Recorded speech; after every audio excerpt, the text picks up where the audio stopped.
Fala um pouquinho, Vaneri, a gente falou um pouquinho da sua história, né? Eu gosto muito dessa coisa da jornada nas minhas entrevistas, então você vai ver que todas as perguntas elas têm essas conexões, meio que uma jornada que mistura a cronologia com a sabedoria dos pontos, das relações, das idades e tudo mais.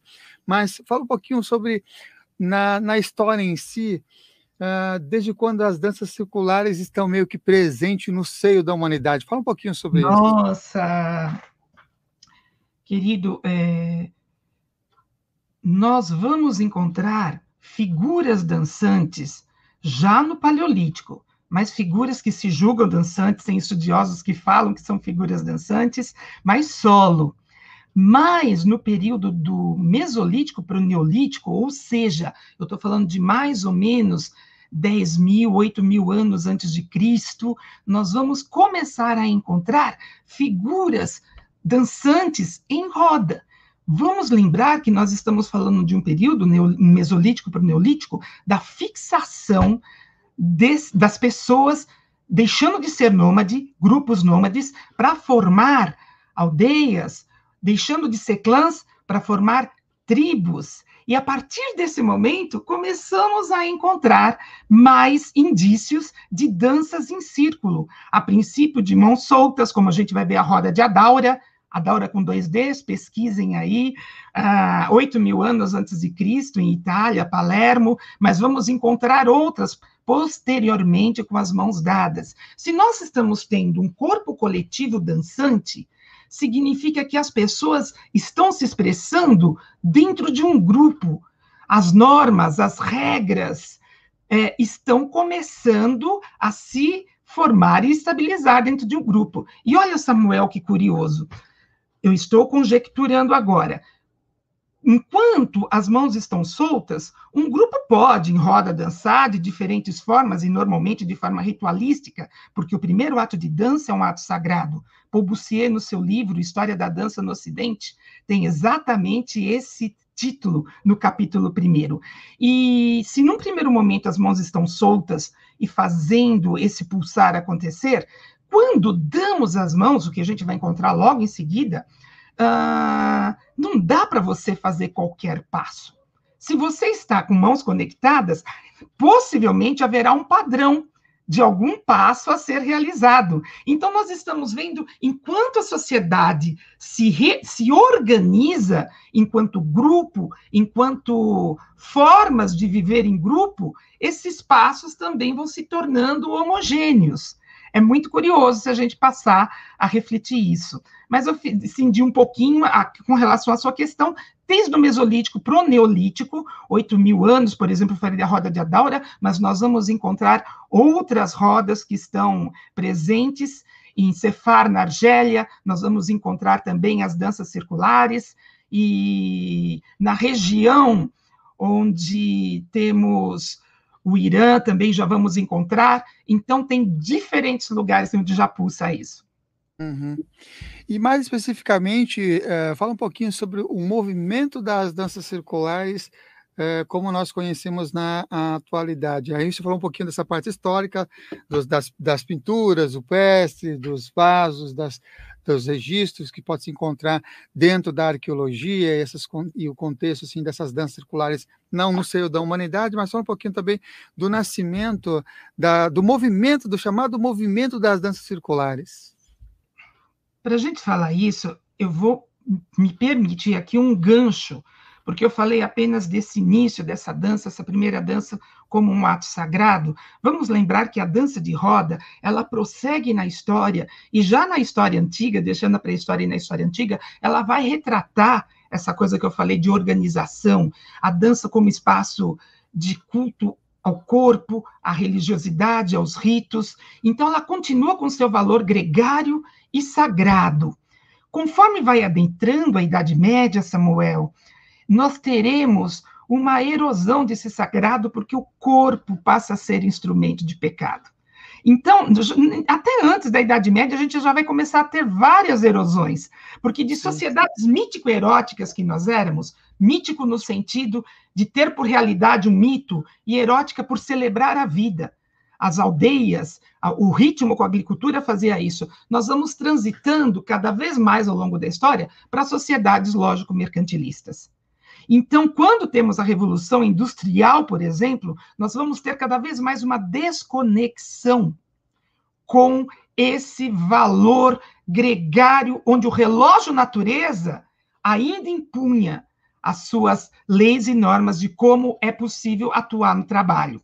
Conforme nós vamos caminhando cada vez mais, e vai chegar cada vez mais o valor da ciência, nós vamos nos afastando da natureza e vamos ter uma diferenciação musical que o Bernard Voisin, que já vou falar já dele, coloca muito bem. Nós vamos perder o valor, por exemplo, do início do milênio anterior para cá, o valor da musicalidade regional, da aldeia, e nós vamos ter padrões musicais, que vai chegar com uma indústria fonográfica que vai impor para você o que é para ser ouvido.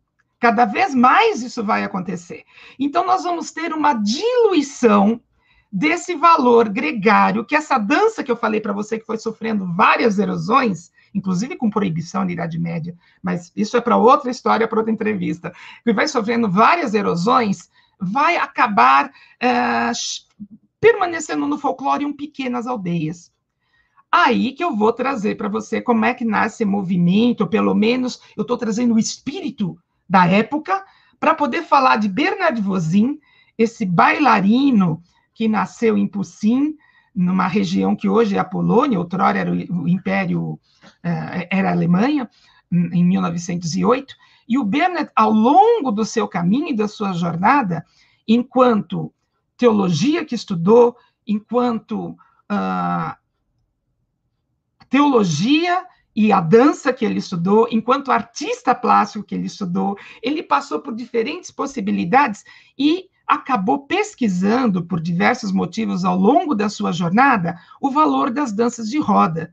E ele enxergou, talvez em função da teologia, talvez em função dos seus estudos simbólicos, o valor gregário e sagrado dessa dança. E fez um caminho lindo com isso. Mas um caminho diminuto, apesar de extenso, grandioso, dentro da Alemanha, em circularidades. Ninguém ainda conhecia Bernard, e com todo o seu potencial, resgatando esse valor de uma dança de roda que estava se perdendo, resgatando esse potencial gregário e de valor sacro. Quando, então, ele encontra uma comunidade que recebia pessoas de diferentes partes do mundo, a comunidade de Findhorn, na Escócia. Essa comunidade tinha por preceito o valor agregado à natureza, o valor da espiritualidade, do símbolo, da inclusão, da diversidade, da meditação. E Bernard vai acabar caindo nessa comunidade. Se a gente for falar como, é um percurso mais longo, não é o que vem ao caso agora. Mas é essa junção que é importante. Nós temos aqui uma taça que recebe pessoas do mundo todo e que essas pessoas vão para lá na busca desse contato com espiritualidade, meio ambiente e tudo mais. E chega alguém que tinha propriedade da dança coletiva, da dança sagrada, e planta lá essa semente. Isso prosperou, desenvolveu por demais dentro dessa comunidade. E as pessoas acabaram por levar isso para dentro dos seus países. Mas algo mais importante acontece ainda para a gente caracterizar essas danças circulares. A princípio, Bernard leva o folclore, que foi o seu caminho de estudo. Mas em Findhorn, ele ousa adaptar o folclore, adaptar essas danças folclóricas, trazer novas possibilidades dançantes que tivessem passos passíveis de serem feitos por qualquer corpo, o que nem sempre o folclore oferece. A partir desse momento que ele leva a qualidade do corpo coletivo de mãos dadas a partir do círculo e facilita o processo de execução coreográfica, nós vamos ter um ganho de pessoas que se julgariam não dançantes, mas vendo a possibilidade de fazer isso dentro de um círculo, ou seja, sem se expor e diluindo o erro, porque se você errou o passo, está no meio de todo mundo, você simplesmente bebe desse valor gregário. você bebe desse valor que eu falei mítico-erótico, porque o Bernard também contava histórias, tinha um contato profundo com mitologia. Então, você ganha um corpo diferenciado. Esse corpo não é o folclore. Esse corpo não é a dança étnica. E não é só uma dança contemporânea. É um mix. E esse mix é o que se tornou as danças circulares. Ela tem a plasticidade de receber elementos da contemporaneidade, como músicas de diferentes países, diferentes lugares, que nem nós hoje temos vários coreógrafos fazendo. A dança circular, ela não se fecha no tempo, ou na época, como às vezes o folclore o fez. Ela abre possibilidades.